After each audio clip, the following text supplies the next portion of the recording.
This should be entertaining.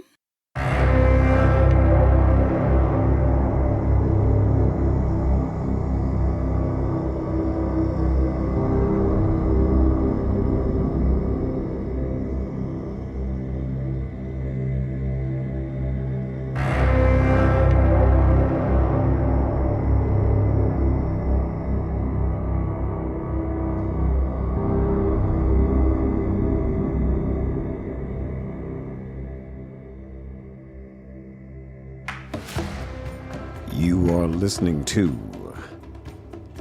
the Omar the Barbarian podcast, where we talk about what is best in life. Today, our topic is the new Jason Momoa thriller on Netflix. It's called Sweet Girl. It's bad. Now, if you have not watched Sweet Girl, and you are planning to watch Sweet Girl, please pause this podcast, go and watch that, and then come back. And then you can listen to me tell you about how you are never, ever getting those 110 minutes of your life back. Now, if you do not plan on watching Sweet Girl, or you just don't care about spoilers, then kick back and relax. My goal here is to save you 100 minutes by only wasting 10. So please, Mr. Producer, can you throw 10 minutes on the clock or less so that I can tell all two of my listeners about Sweet Girl on Netflix on this episode of OTB. All right, here we go.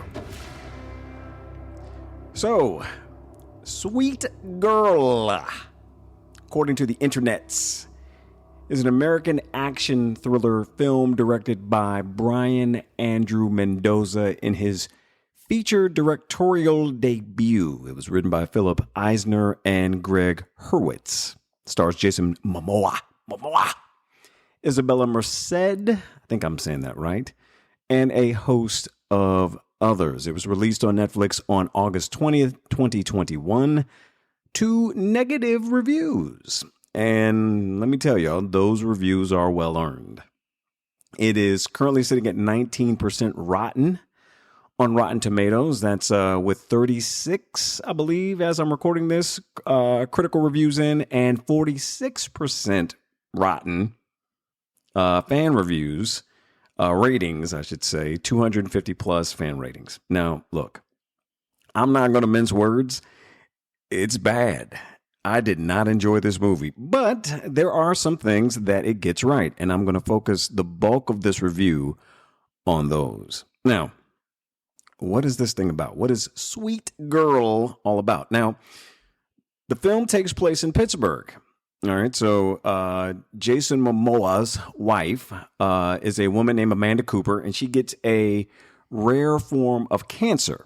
Now, Jason Momoa plays a survival expert named Ray Cooper. All right, and he's told that a potentially life-saving drug for Amanda was pulled off the market just days before her treatment was set to begin, due to Bioprime CEO Simon Keeley paying the manufacturer to delay production.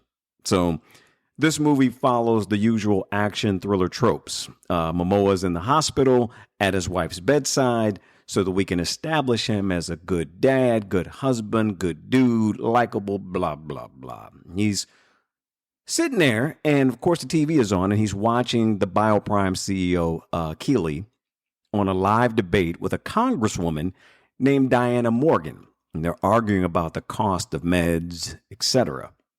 And so Ray calls into the live show, and he threatens Keeley, saying that if he doesn't reverse his decision, he'll kill him. If my wife dies, then I'm going to kill you with my bare hands. I'm not doing Jason Momoa's voice real well. I don't know why this comes out when I say it. I don't sound like Jason Momoa, I can say that. Honestly, how does the movie really not end right there? You can't threaten a person with murder on national TV and not at least get a visit by the local police. Also, I felt this move, while kind of badass, undid everything the opening salvo does to establish Jason Momoa as a good dude. Now, he's a flawed dude, which, fine, if that's what you're going for. But then why go through all of the initial stuff to set the tone for good dude, right? So Keeley doesn't take the threat seriously because the plot needs him not to. And Amanda passes away soon after that. It devastates Ray, devastates their daughter, Rachel, and then the movie continues from there. Now, I will say this, and this is one of those things the movie got right. Jason Momoa showed more range as an actor in this than in anything else I've seen him do. The scene when he finds out that his wife has died will send chills down your spine. I bought it. Hook, line, and sinker, man. He delivers this gut-wrenching wail that made me believe that he truly loved this woman. All right. So then 6 months, time jump, 6 months goes by, right? Ray gets a call from a journalist, and they do this sort of cloak and dagger thing going through the Pittsburgh subways where the dude's like, all right, you're going to see somebody, wearing a blue denim jacket. You're going to follow them. And then, okay, turn left here and do that. And so you're doing all this stuff. And we find out later on that the dude telling him to do all the stuff ends up telling him to follow himself. And it's this dude named Martin Bennett. And when they finally connect on the subway, he's like, hey, man, I'm sorry I had to do all the cloak and dagger stuff, but, I can't take any chances. And he tells him that he has evidence of criminal activity that has been committed by Bioprime. And say, again, they meet up in the subway. And what they don't know, unbeknownst to them, is that Rachel has followed them. All right, because the plot needs her to be there. And Hitman is also there named Santos. Now, the journalist, Bennett, explains to Momoa that Bioprime has been bribing dudes, really anybody who has questions about, their dirty, activities. But literally right before he can share the core information, Santos rolls up and stabs him. And so as the train stops at a station, Santos also stabs Ray and knocks her out. Rachel, he literally flips her over his head and leaves them both on the platform for dead. All right. Now, this is a professional hitman. I don't know why. Well, you know what? As I'm thinking about it, he was there to kill Bennett. Ray and Rachel are like collateral damage. So he just books. Okay, so just answer my own question. Then we have yet another time jump, right? It's 2 years after that. Yes, 2 time jumps in the first 15 minutes of the flick. Ray and Rachel have been obsessively tracking Keeley's movements. Now, Ray poses as a waiter to infiltrate Bioprime's charity auction so that he can interrogate Keeley. Keeley says he knows nothing, tells him to go after Bioprime's chairman, this dude named Vinod Shah. And then after this really brutal fight, it leaves one of Keeley's bodyguards dead. Ray strangles him to death with a plastic bag.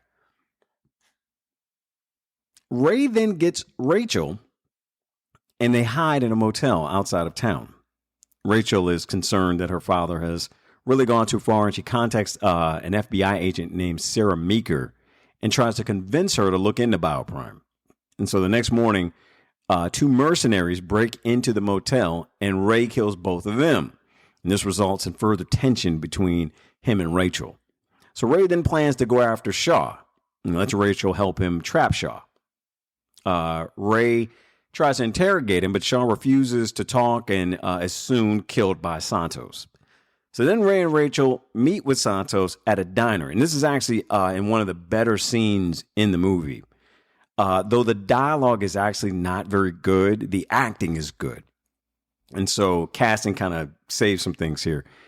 And after Santos admits that he finds himself sympathetic to Ray's cause, he reveals that Morgan, the congresswoman, is his actual employer.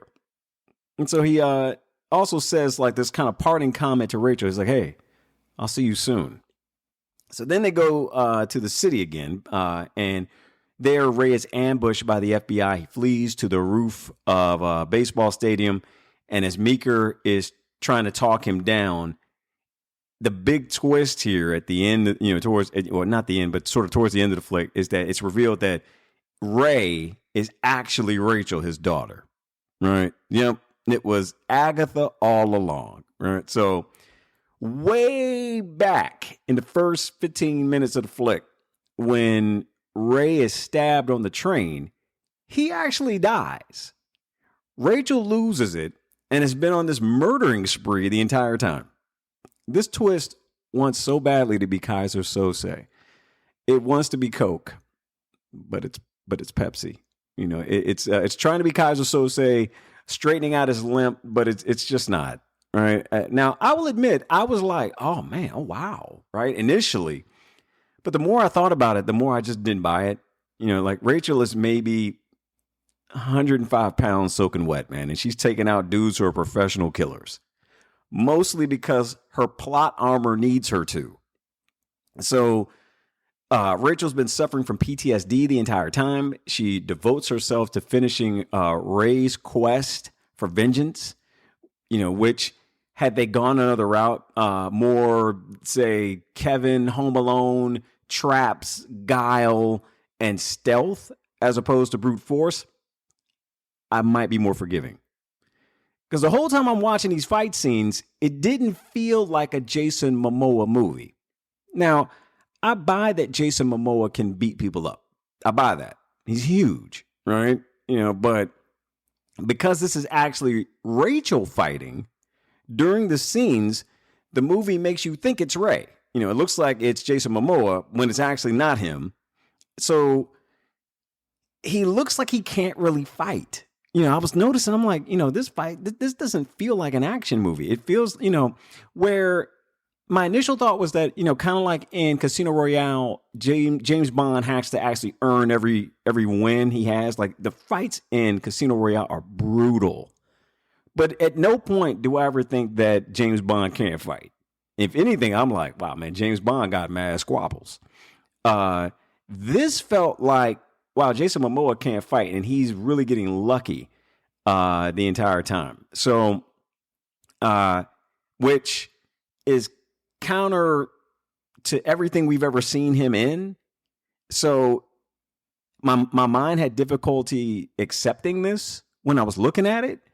And then I guess what they were trying to do with the big twist was say, ha, it was Agatha all along. And you kind of, and in doing so, what I guess they wanted us to do is to go, oh, that's why the fights were awkward. And oh, wow, she really is a badass because she's killing dudes that are professional killers. They even try to shoehorn it in the diner scene where Santos says to her, because now we realize that it was actually Rachel talking to Santos in the diner and not Ray because Ray's dead.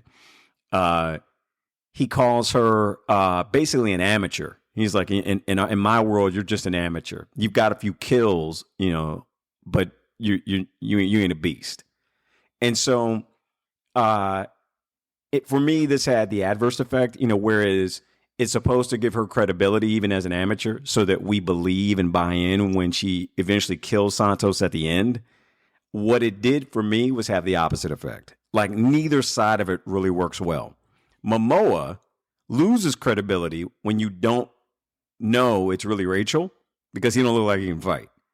But Rachel doesn't really gain credibility when you realize it's her. Momoa just looks weak, and Rachel's murders feel unearned and unsatisfying, at least to me. This movie really leaves you with no one to root for because at the end of the day, Rachel out here killing dudes, and it's bad because you feel like you should be able to root for her. This pharmaceutical company took drugs off of the market that could have saved her moms, and you want to root for her, and there's a level where I can understand her anger because you're like, yo, but it's not. The mistake they made for me that made it difficult to buy into is they didn't. There wasn't enough sympathy for the hero because he threatens a dude like 15 minutes in before anything's actually happened. And you're like, well, okay, I get that anger. It got very convoluted as it went in, with the twists and all the different things that they tried to, use sort of smoke and mirrors to make, I guess they're using the twist to cover up, really a bad movie. And I felt like I had no one to root for. There wasn't enough sympathy for the hero because she feels like, really no better than the people who did her in. It doesn't have the satisfying quality of a straight up revenge flick. All right. So you're kind of just there. And so in the final act, Rachel locates Congresswoman Morgan's campaign office while Santos is waiting. And despite him initially managing to subdue and seemingly drown her, she's able to regain her strength because, again, that plot armor is magnificent when you have it. And she ends up stabbing this professional killer to death and leaving him dead in a fountain. So then she goes and confronts Morgan and secretly records her, and Morgan's like admitting that she bribed Bioprime for government contracts and that she ordered the hit on Bennett and Ray. Which is interesting because, I guess, I don't know how she would have known about Ray, but according to the internet, it was like she ordered the hit on both of them. But I'm thinking at the time, I have to go back and look at it. I don't know how she would have known about Ray being involved, or that maybe she was tracking Bennett's phone calls or something like that, and she knew.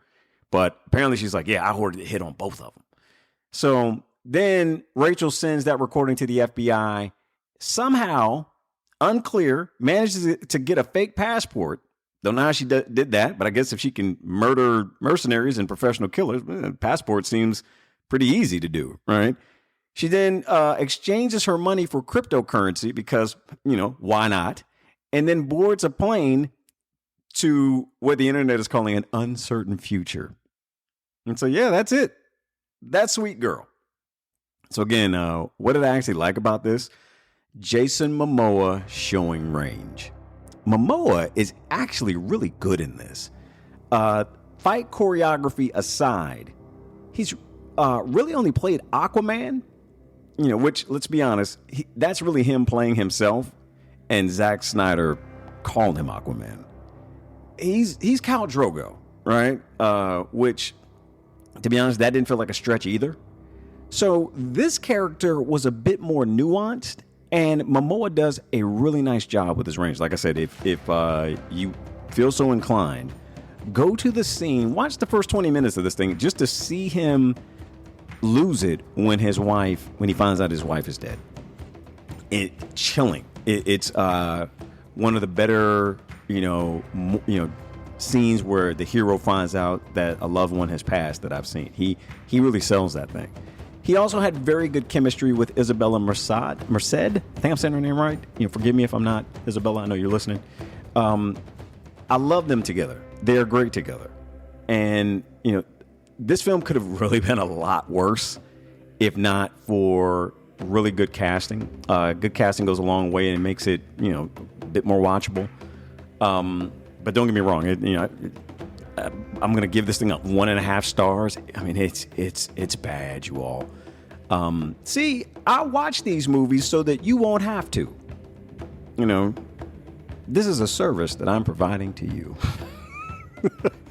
Now, if there's something you'd like us to cover here, review, watch, or if you just want to comment about the show, we have now a Google Voice mailbox. You can call 813-384-8463. You can leave a comment or a question. And at some point, I'll probably do a show where I respond to listener feedback. Also, if you haven't already, please subscribe to the show and leave positive reviews. Unlike what I am leaving for Sweet Girl. All right, this has been Omar the Barbarian. That feels like it was a little longer, 10 minutes. But I promise you, I just saved you 100 from having to watch that movie. All right, deuce.